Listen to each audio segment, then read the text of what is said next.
இன்னைக்கு அழகான சனிக்கிழமை, மங்களகரமான நாள். சிவா அப்பாவோட பிளெஸ்ஸிங்ஸ் உங்க குடும்பத்துல சந்தோஷத்தையும், அன்பையும், நிம்மதியையும், பாதுகாப்பையும் கொண்டு வந்து சேர்க்கணும்னு நான் நல்லா பிரார்த்தனை பண்ணிக்கிறேன் கடவுள்கிட்ட. இன்னைக்கு ஏஞ்சல்ஸோட பிளெஸ்ஸிங்ஸ், கைடன்ஸ் என்னன்னு தெரிஞ்சுக்கலாம். நீங்க நெறைய ஏஞ்சல் நம்பர் பார்க்குறவங்களா இருப்பீங்கன்னு நெனைக்கிறேன்.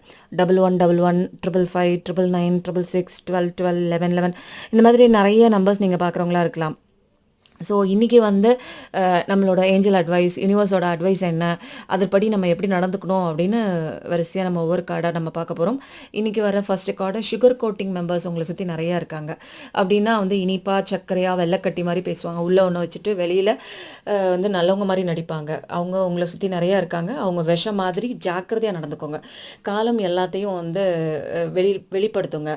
நல்லவங்களா கெட்டவங்களா எந்த விஷயம் மறைக்கப்பட்டிருந்தாலும் காலம் வந்து வெளியில் கொண்டு வந்துடும். சன்னோட எனர்ஜி, சூரியனோட எனர்ஜி அதிகாலையில் எந்திரிச்சு பிரம்ம முகூர்த்தத்தில் ஒரு 6 மணி போல் சூரிய விடியல் அப்போ போய் வாங்கிக்கோங்க. அந்த நேரத்தில் சூரிய நமஸ்காரம், எக்ஸசைஸ் இதெல்லாம் முடிஞ்சால் பண்ணுங்கள். சுச்சுவேஷன் தாங்க உங்களை பெரிய ஸ்டாராக மாற்றக்கூடிய ஒரு தருணம் அது. கண்ணீர், கவலை, உங்களுடைய வேதனை இதெல்லாம் தான் உங்களை சுப்ரீம் பவர், ஹீரோ ஸ்டார் மாதிரி ஆக்கும். ஸோ சுச்சுவேஷன் நல்லது தான்.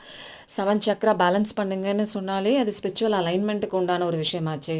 நீங்கள் ஸ்பிரிச்சுவாலிட்டிக்குள்ளே என்டர் ஆகிட்டீங்கன்னு நினைக்கிறேன். கரெக்டு. ஸ்பிரிச்சுவல் ஜேர்னி உங்களுக்கு ஸ்டார்ட் ஆகிடுச்சு. அதனால் இன்னரில் இருக்கக்கூடிய அந்த 7 சக்ராவும் பிராணாயாமம் மூலமாக கரெக்டாக ஹீல் ஆகி அலைன் பண்ணி கடவுளோட நம்ம சேர்கிறதுக்கு உண்டான சோல் டு சோல் சேர்கிறதுக்கு உண்டான தருணம் வந்துருச்சு. உங்களோட கஷ்டம், கண்ணீர் என்னால் இந்த பூலோகத்தில் என்னால் தாங்கிக்க முடியலன்னா வாராகி அம்மாட்ட விட்டுருங்க. அவங்க அழகாக பார்த்துக்குவாங்க. உங்களுடைய விஷயம் சீக்கிரமே நிறைவேற போகுது.